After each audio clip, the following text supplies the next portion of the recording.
Hey, everybody.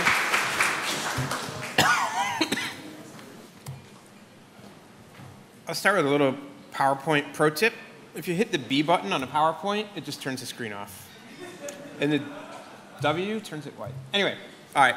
So it's helpful. Hey, everybody. So I'm Chris Charla. I'm the director of ID at Xbox at Microsoft.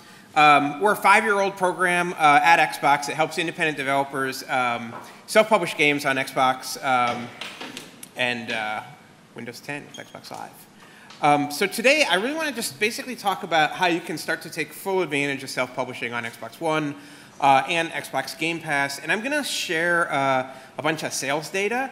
And then I want to spend a little bit of time looking at Tails on Xbox One. And I think what I'm going to show about Tails on Xbox One is something that has not been seen by a lot of people, although it's based on some stuff that I showed at GDC.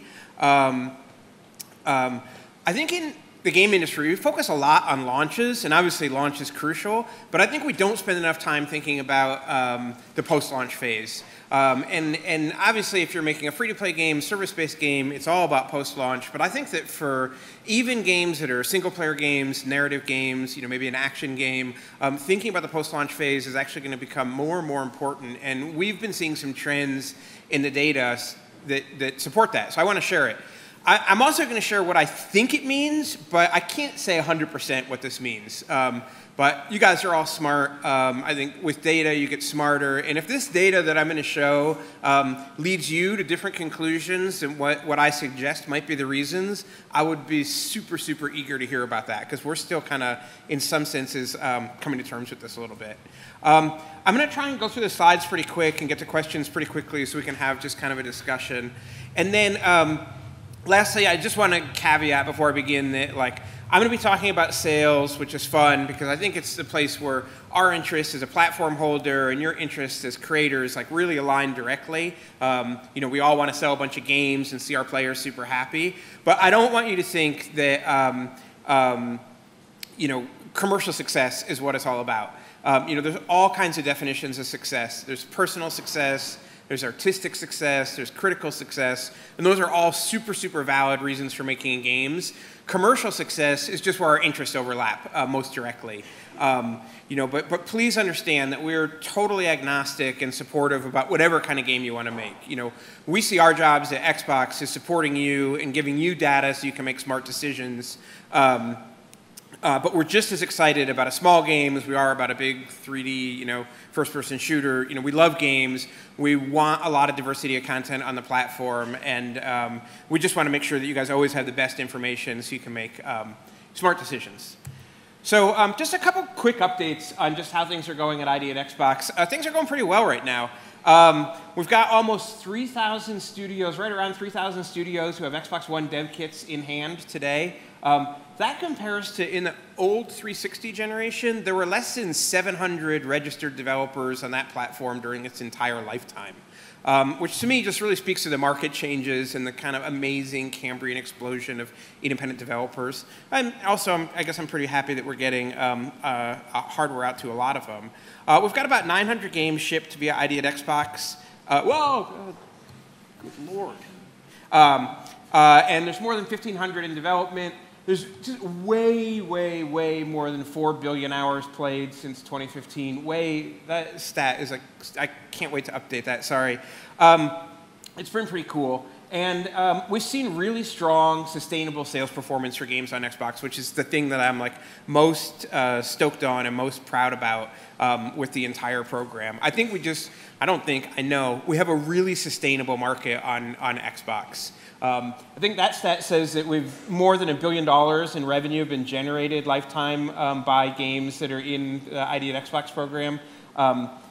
We've actually paid more than $1 billion in royalties to devs who are part of the ID at Xbox program, and that's a lot of money. It feels awesome. It's super, super cool. Again, I think we have a really sustainable market, but with 900 titles available just from the developers who are shipping via the ID at Xbox program, we also have a really mature, robustly stocked market. And it's interesting to think about what that sort of means. Does that mean things are getting crowded? Does that mean it's harder to stand out? Yes. But I'd actually argue that while it's always a challenge to stand out, and I think that's one of the big challenges for independent developers right now, our marketplace is actually a fantastic place to be shipping games right now. So I want to share this graph. I have to explain it a little bit. The bars on the left, if you're not colorblind, the green bars, in each grouping is the revenue from our top 20 ID at Xbox games from the first half of our FY fiscal year 18, which is July to December 2017. The bars on the right hand, so like this guy, that guy, which are blue, are the top 20 games from the same period in fiscal 2017, so July to December 2016. So we kind of have an apples-to-apples comparison of, what the game in first place did, second place, all the way down to 20. Now, the game in the specific place, like the game that was number 1 or number 2 or number 3, that might be a different game year to year, but it's just the place, like first place versus first place, et cetera. So what's stunning to me about this graph is just the magnitude of the difference, just how much more revenue the top 20 games earned in FY18 versus FY17. And I apologize that I can't share the results for the full fiscal year. It just ended in July, and it always takes us a little while to get the data ready to share internally. And I haven't shared our full year FY18 numbers internally at Microsoft yet. So if I share them here before I tell my boss, that might be a little weird. But I can assure you this data from H1 wasn't any kind of fluke, and the full years is equally impressive. And to me, this chart is really, again, just another testament to how healthy the marketplace is on Xbox One and how successful a dev can be at the high end. And at the high end, these are many, many, many tens and tens of millions of dollars in the time period. So even as the market is getting more crowded and has a really robust, sustained inflow of titles, the revenue is actually growing per title. And that's pretty cool. So, am I saying that you should be developing for Xbox? Like, yeah, that is literally what I'm saying. Like, you guys should all be developing for Xbox. The market opportunity is ridiculously healthy, and it's really, really good. So this is our top 20. It's always cool to look at the top 20. We look at a lot of different metrics and cohorts and titles in terms of sales, and we've really seen growth in lots of them. So not just these, megabucks sales, but other cohorts too, like the $100,000 to $500,000 cohort, the $500,000 to $1 million, the $1 million to $5 million. We've seen just huge growth in these. Some of them seem like 3x growth year on year, just in terms of the number of titles that are in that cohort now. And to be clear, these cohorts are for revenue inside fiscal year. They're not like lifetime revenue for the title. So, bottom line, if you're having a top 10 game and you're coming through the ID at Xbox program, top 20, maybe top 25, it's probably like a life-changing event in terms of your success. But I also think it's really important, excuse me, that we as an industry, start to recognize that when we think about independent developers, we can't really think about one definition of success. The market is really big enough, the development community is diverse enough that we need to think of a lot more definitions of success. If you're a single-person team, a two-person team, and you work on a game for 2-3 years, and that game gets you, $600K in revenue on Xbox, that's pretty interesting. That's like a pretty nice way to live your life. And even if it makes 300 or 200, I think that could be pretty interesting to some people as well. If you're a 5 or 6-person team, your first month sales on Xbox are $200,000 or $75,000, that can be interesting too. And of course, the sky's the limit, but I'm trying to give like just examples of things that are very realistic expectations. And those kind of monthly revenues, especially as you start to think about your tail, can be interesting. And one of the places where we've seen the biggest change in sales on Xbox in the last couple of years is just how tails are shaping up on Xbox. So let's talk about tails. We always talk about tails, and I think it's kind of just a thing in digital games that we know we have this long tail, and it's really cool. I'm going to show some different tails that we've seen on Xbox One recently. And a lot of times when I give talks, I try and make it clear that I'm talking about Xbox, but I believe the advice is generally applicable across any digital marketplace.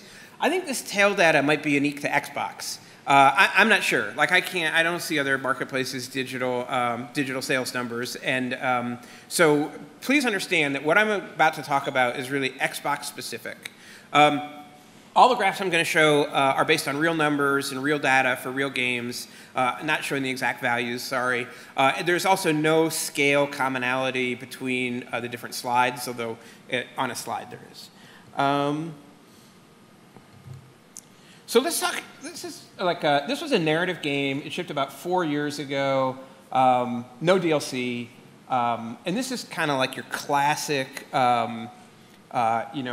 digital game sales curve. This great launch, quick drop into this really long on tail, and then there's little spikes when they had sales over the years.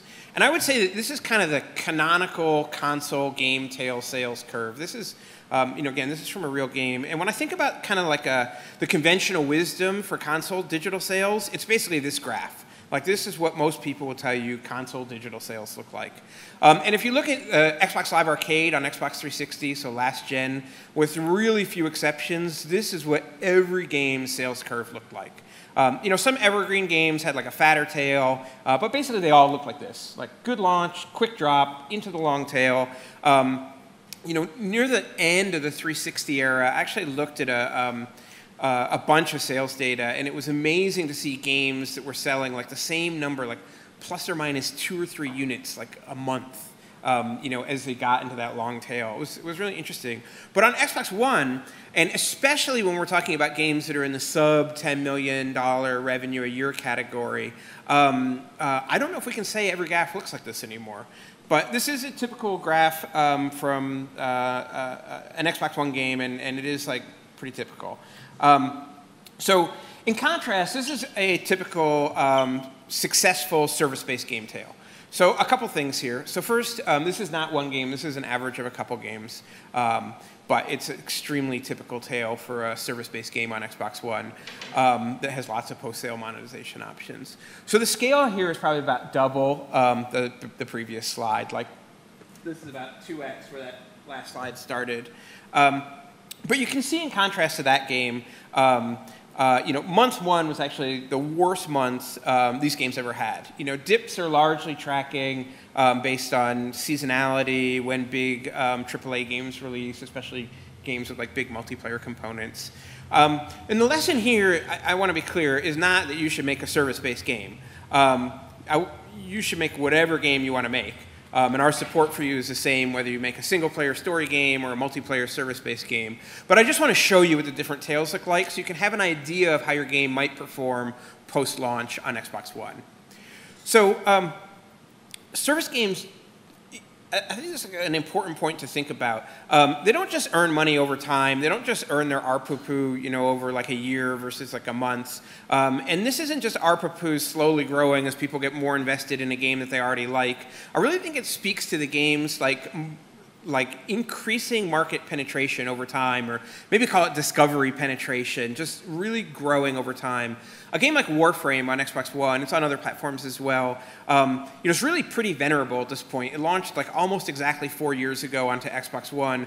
There are still new players discovering that game and discovering 4 years of content waiting for them. So I think that the service-based nature of the game isn't just like a great way to run the game for the players who are already there. It actually, I think, helps with discovery with new players as well. So are all tails the same? I would say that 5 years ago, maybe even 2 years ago, as I mentioned, conventional wisdom was that most tails look the same. You see a different scale, but the shape, it's usually the same. And that's not really the case now. Even among similar games, tails can look different. So let's go back to our story-based game. And now I want to add a game. So the blue line, the line to the left, represents a game that was sold. Basically, it was the same price. It had the same user review score. It had a similar level of marketing support from Microsoft, which was not a ton beyond the basics we provide to all games, and also had no DLC. So it really solved for as many of the similarities of these games as possible. They released around the same time of year as well. So its launch month was only about half, and it's 52% of our first story-based game. But you can see the sales drop-off after that is actually a lot less, it's actually a lot more gradual, and its tail's gotten fatter. So it looks like it had one sale right around the same time, from launch. but it had less relative impact because I think the tail was already pretty fat. But both these games have made the same amount of money within like literally just like a few $1,000s. But game 2 has only been on sale for 3/4 of the time of game 1. So I think we can expect that over time that it's going to actually catch up and exceed game 1. So what's the difference? Like, why are the purchase patterns different? You know, we've really tried to solve for everything here: price, user score, release date, DLC presence. The major difference is just that the one game is a year newer. And so something's happening in our marketplace that's making people buy more overall, I would argue, but maybe less the first month. It's really interesting. So one question we get a lot from devs is, can you change your tail? And once you launch, is your tail just this like immutable function and there's nothing you can do? And the answer is a qualified yes. So this is an example of a game that really significantly changed its tail. They did something several months into development that suddenly made the game really, really popular with streamers, and they saw this massive sales spike. If you look at how mixed the tail is in a service game, it's clear that you really can manipulate your tail. But what we've seen is that you can only meaningfully move your tail with an update or additions to the game. It's unlikely that marketing or discounts alone can give you more than temporary spikes or just a slight lift to your tail. But DLC, major updates can really change your tail shape. And obviously at the extreme end of that, you have service-based games where you're really growing the tail month to month, and your launch month is hopefully your worst month. But even one piece of DLC can really make a difference. So I'm going to show DLC in a second, but just while I'm on DLC, when's the best time to release DLC? Our best practice that we see on Xbox is the sooner the better. It gives people enjoying the game an additional way to enjoy the game, and it shows people who might be on the fence about a purchase, if they see that there's DLC available, they know that you as a developer are supporting the game and believe in the game, and I think that can actually, I don't have a lot of hard data on this, but I think it can tip them over to make that purchase. And then of course, once the DLC is out, you're maximizing the impact the game can have long term. So let's look at some DLC impact. So this is the tail of an action game. It's a fun action game. It looks pretty similar. There was no DLC. And it looks pretty similar to our narrative game. Great launch, quickly going into the long tail, couple spikes when there were different stales. And it's actually probably a little bit hard to see, but this tail goes all the way to the end of the graph. It goes all the way to the end of the slide. It really went into this very flat, long-term tail. No DLC. This blue, the new graph, the one on the left, is also an action game. It was the same price. It actually had a slightly better user score, but it also had DLC available. Now, they also had a significant update event. That wasn't the DLC. They did a big update. But even with half the impact month 1, I think it's actually less than half the impact month 1, its tail is so much fatter that it's already outperformed a game that's been out about twice as long. So just to be clear, when we pulled this data, the blue game excuse me, had been out for like half the time of the green game. It has DLC, and again, I would argue that it doesn't just bring in additional revenue for the DLC, it actually increases purchase intent for people for the base game. But again, launch month is really soft compared to the older game, but the sustain of this title is just amazing. So what I've shown is just a couple data points, this title, the other title, but it's something our team has been really focused on tracking the last 4 or 5 months, and I think we're going to have more data to share soon. But we're really seeing the marketplace on Xbox change from one where, a big percentage of your, such a big percentage of your lifetime revenues in your launch month that you can kind of just go with a fire and forget strategy for most games, to one where the tail really has a much bigger impact long term. And we've also seen that you can meaningfully impact your tail. So to me, this is like a super big deal. In a world where we used to say the launch month was maybe 1/3 or 50% of your lifetime revenue of the game, that looks like it just might not be true anymore. Again, especially for games that are under this $10 million in annual revenue. And when a lot of folks think about sales, we think about month one.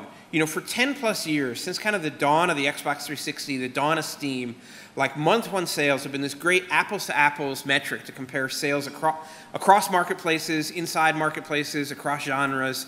But what we're seeing now with the latest data is that this just might not be as true anymore. It may be that we need to now start to think about like looking at a year of data before we really know how to feel about a game. And we've seen this on Xbox One in 2018 like multiple times. I was just telling somebody outside that we saw a game launch and honestly we were just like ouch, because the launch was not what we expected. We're really trained to look at month one sales, and it was a bummer. But then, like month 2, month 3, there was just no drop off, and suddenly at month 6, we're in like a review meeting, and somebody who hasn't been paying close attention to sales is like, how is this in our top 25? And it's like it's because they just never dropped down below the launch month number. And we've had multiple games now where launch month is not their best month. Their best month might be several months later. This is just trivia. For whatever reason, February seems like an amazing month for catalog game sales on Xbox One. I don't know why. Maybe it's Groundhog's Day. I don't know. I don't want to say, I don't want to overemphasize this stuff. I don't want to say we're now in like a tail-based world or sustain-based world. I still think launch is a really crucial time for your game. But we did think that this data was interesting enough to share, even at this early stage. And I think that like savvy developers who are looking ahead are going to need to think about, or may want to think about long-term tail management, not just for service-based games, but for any game, whether it's an action game, a narrative game, anything. And I think it's also important when you start to think about revenue and managing cash flow for your studio. A softer launch may be disappointing, like no doubt. But getting the same amount of revenue overall in half the time or 3/4 of the time, as we saw in like these couple examples, it's actually pretty nice. So these situations, I think for these games, and I would say generally in the trends that we're seeing this trend in a lot more than just the games I showed, by the way. We kept seeing it over and over again when we were looking for it.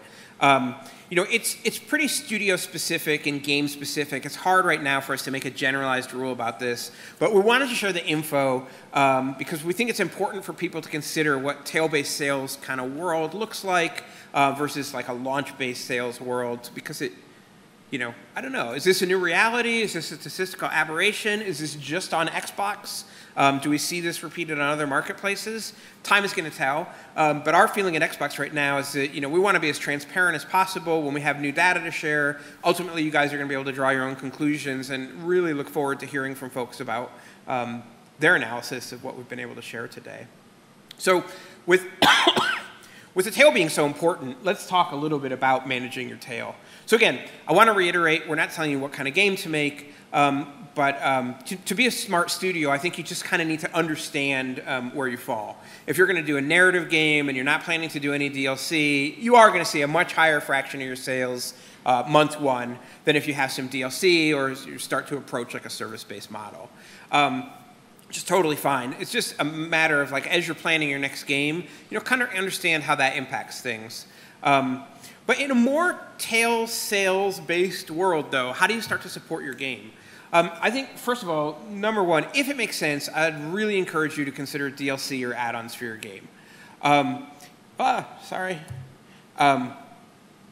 some platforms, especially on PC, where you kind of have like a lot of token mining and stuff like that, you can get to the situation where old games quickly have like really low sale price. That's not true on Xbox. Even when you're well into your long tail, you are most likely selling at full price for years and years, so definitely consider that.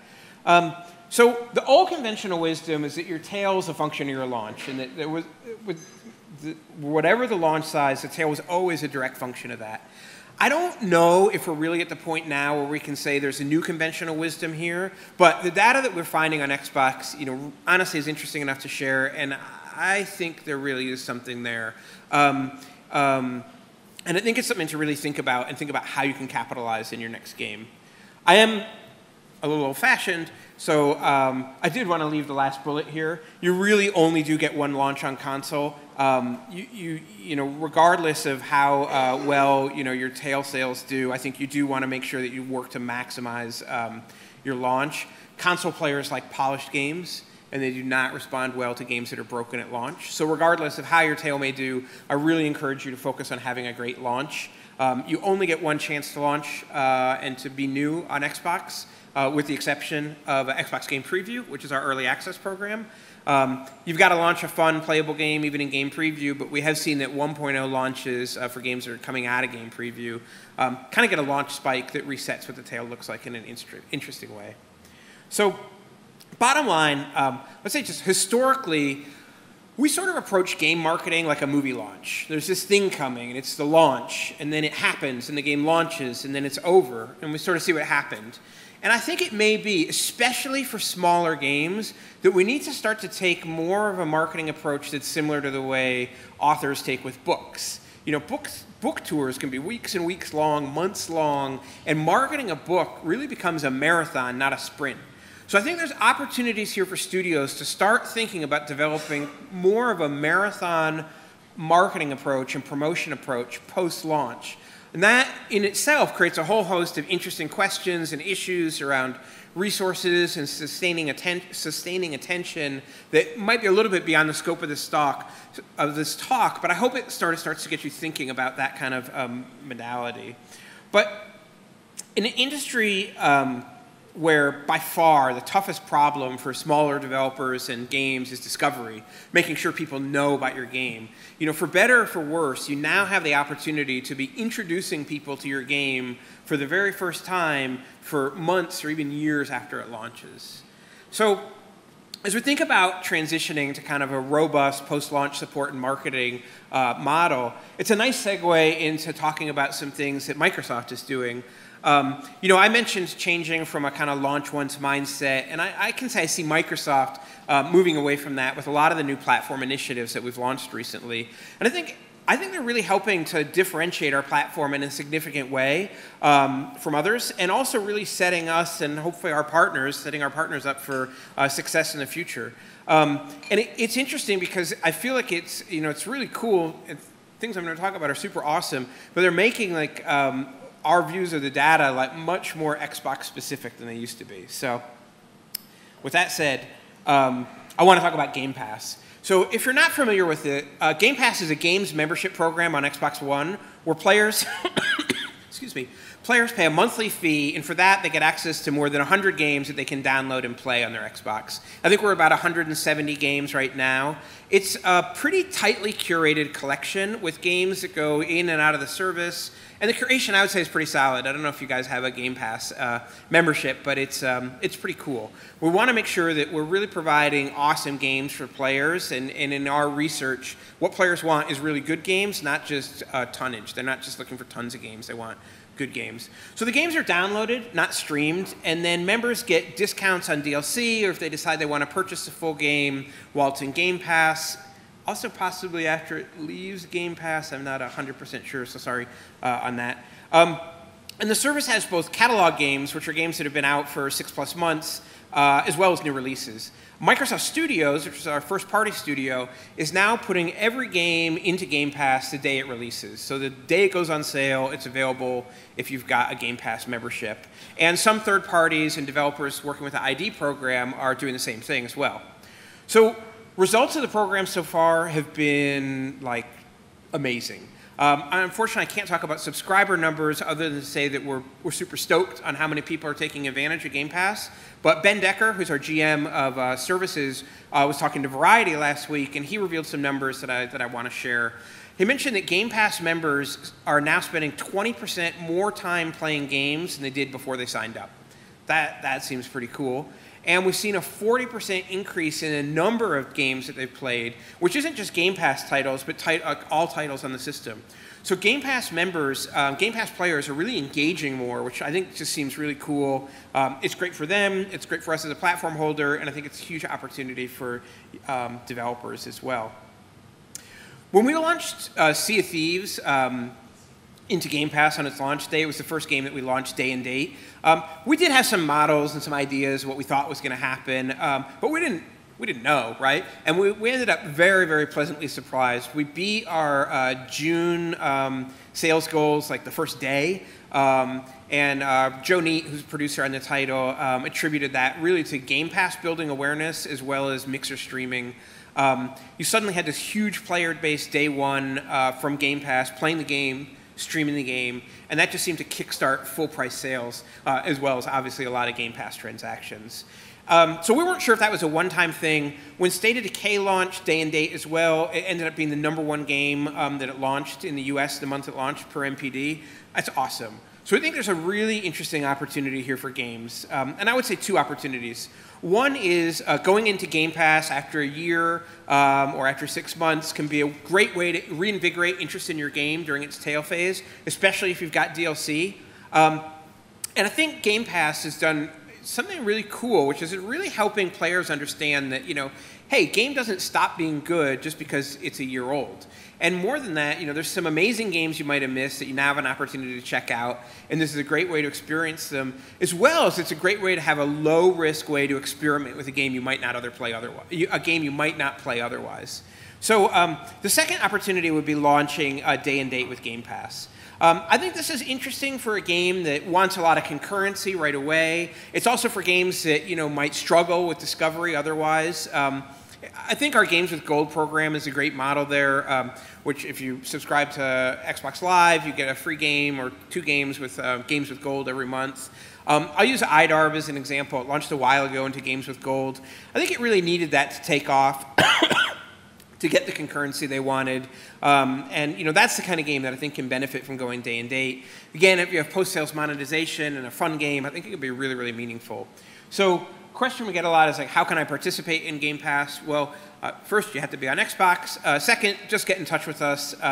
As I mentioned, we do curate the content, and there are timelines involved. So if you think that it's something you're going to be interested in, either at launch or post-launch, it's best to let us know early. So the next thing I want to touch on just really quickly, we just announced this week, is Xbox All Access. So it's a pretty cool program. Players get an Xbox One S or Xbox One X, Xbox Live, and Game Pass for one price a month with a 2-year commitment. It's only in the US right now. It's only available at Microsoft stores, but it really enables new players to get into Xbox and our subscription offerings at a pretty significant discount over buying all the products separately. And it's an interest-free way to finance the purchase of an Xbox. I think if you sign up for the Xbox One S version, you end up saving like $130 over 2 years of buying Live, having a Game Pass subscription and a console. So pretty cool. So I think this is like just an example of first of all, I think this is a cool way to get new blood into gaming onto Xbox. But I think it's a validation that Microsoft is working hard for you guys, hard for players to really make sure we can all game and we can all play together. And one of the reasons I'm so stoked on this is I just think about the social currency that having a game system gives you. And how impactful it is, to have access to video games, and honestly, just what a force for good games are. Like sometimes I see people beating themselves up on Twitter. I saw somebody the other day. I was like, maybe we should be working on like real issues for the world. And I just want to pause for a second and say, like, video games are awesome. Video games make people super, super happy. Like, there's tons of people focusing on social problems. We all should be aware of that and work on it to the extent we can. But, like, nobody should ever apologize for making games. Like, games are sweet. Like, we create enormous amounts of happiness in the world. And a program like this that enables people who might not otherwise be able to afford a console to, like, get gaming and get into a console ecosystem, I think it's just super, super rad. I'm really hoping programs like this can help bring new blood to the console gaming and just to the industry as all. And I just think it's a great way to grow the industry. I'm like so stoked on this. Probably because I would not have been able to afford an Xbox when I was a kid, but I definitely could have scrounged up $30 a month. So next I want to hit briefly on Mixer, which is our Microsoft streaming service. I know Mixer is going to be featuring this content later, so hello everybody in Mixerland. You guys rule.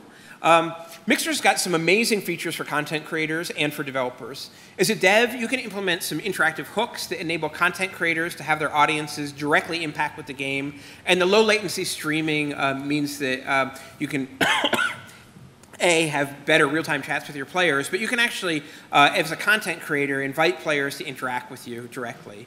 One of my favorite features about Mixer is co-streaming, where up to 4 streamers at once can join their streams together and join their chats. It's so nice for things like PUBG or Fortnite or Sea of Thieves. We've also got a really cool feature called Hype Zone, where you can start watching a PUBG game and it will just switch to who's ever, like got 10 people left. So it's super, super exciting. For developers on Xbox, I actually think that the coolest feature of Mixer is that on our Xbox dashboard, we have a dedicated Mixer twist. That's what we call like the sort of sections of the dashboard. It's basically home, Mixer, community, and then onto the store. This gets incredible traffic. If you have a game on Xbox, I just need to let you know, it gets great traffic. And if you're a developer streaming your game on an official channel, we can really support you and promote you on that twist. And that dash presence, you're streaming your game, literally one click away from the Xbox store. It actually gives you a huge opportunity to meaningfully impact what players do and to give them a direct call to action to, click right and actually buy your game. As we think about ways to sustain sales and focus on your tail post-launch, I think streaming is a huge way to do that. And I think that the Mixer stream twist or tab on Xbox is a really unique opportunity in video games. I know a big question a lot of developers have is, hey, how do I get streamers excited about my game? It's a question of our age. But on Xbox, you have an opportunity to just do it yourself. And have a real impact on your game. So definitely encourage folks to think about that. So next is a slide that I probably present every time I talk. It's the most important slide. And these are some ways that you can really help yourself on Xbox.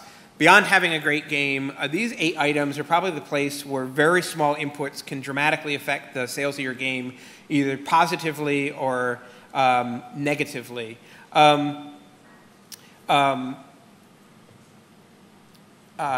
The reality is that for most people who are going to click on your game in the store, it may well be the first time they've ever seen your game. So making sure that you take advantage of the store is crucial. So the first one is check your metadata. On Xbox game development, there are really no guardrails here. You can easily set your launch date to a date in the past, to a date a million years in the future. No one is going to check. And when your game ships and it doesn't show up in new releases, you're going to probably freak out and call us, and we're going to say, like, looks like you set the release date to 1909. Can you change that? And we'll republish it. It takes hours for those changes to propagate through our system and for the game to actually show up in new releases on people's Xboxes. And then another game came out, and now your game's getting slid down, and you are really losing out on promotion. So please check your metadata. Think about your metadata. You can put in search terms for your metadata. Put in genre names, misspellings of your game's name. Don't put in other people's games' names. Don't put Call of Duty in your metadata. Like, we're on to you. We will take that out. But really think about your metadata. It's really important for searches. Next bullet, store assets. Honestly, maybe the most important part of game development. You want to make sure that the screenshots in the trailer that are in there once you click down on the game are the most evocative, awesome screenshots of all time. Like, please do not make the mistake of being close to shipping and being tired and hitting the space bar like 8 times and there's like 8 screenshots of your options menu.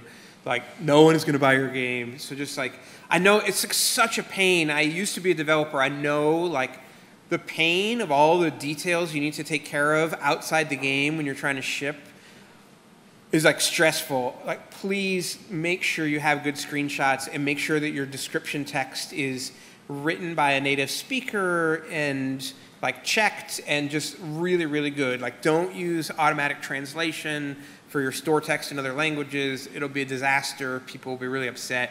You won't sell any units in those countries. So please focus on your store assets really, really rigorously. Next is box art.